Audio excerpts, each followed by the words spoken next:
In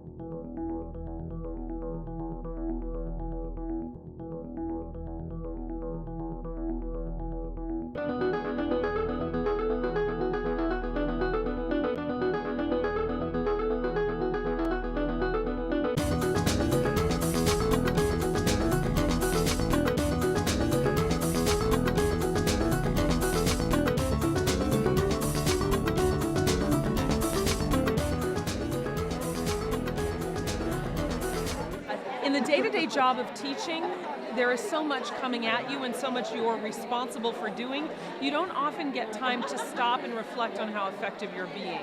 So by focusing on a narrow subset of your work, you get to dig much more deeply, and then that ends up benefiting students in your classroom as a whole and school as a whole if teachers are talking to each other. What Mills Scholars has really shown me as a leader is that really meaningful data around student learning outcomes is not always best accomplished through the quantitative or the easily measured.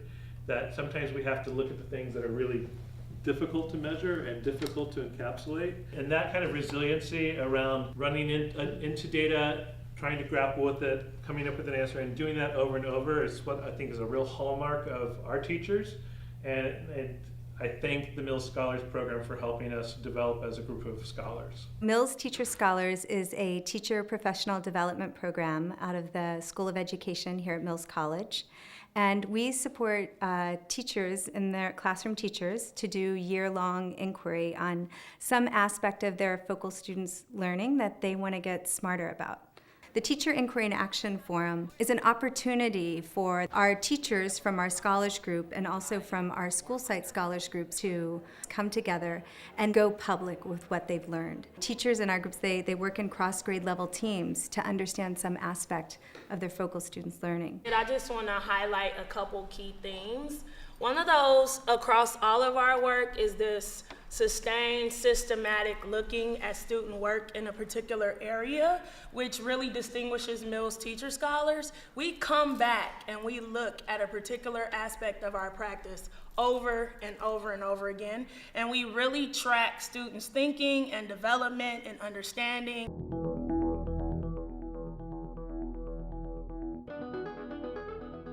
Each part of the Mills Teacher Scholars process helps teachers to become more intentional about their data sources that they're using, about how they make sense of the data sources, about what they do with regard to changing their teaching, all of the aspects of teaching practice. At the forum today, teachers are going to be talking about their individual studies, and they're going to be talking about the year over which they've collected data and learned something about student learning and changed their teaching practice. The big pattern was that it was really hard for students to explain their evidence.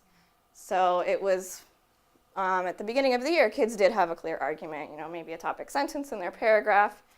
And they were trying to put evidence in there, but what to do with that evidence was much more challenging for them.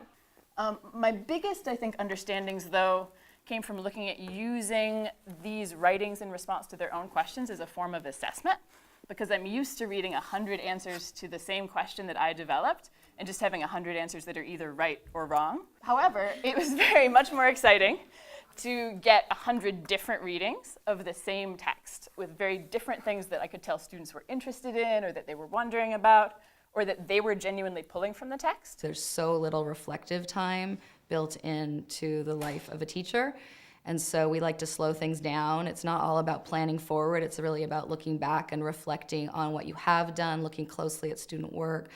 We use a focal student model, so teachers have something they're looking at in particular, but they choose typically three focal students, and they're really zooming in on these students. So who are these students? I have two focal students. So what I learned is that students are actually able to generate some vocabulary knowledge, right?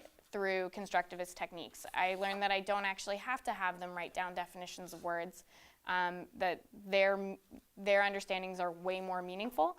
Creating a space where teachers can talk in real ways about what's going on, what questions they have, and explore together the answers to those questions by looking at real-time, everyday data in systematic ways is really, really rare. Unless we create learning opportunities for teachers, in meaningful ways, we'll never have the kind of learning opportunities open to kids in the way we want them to be.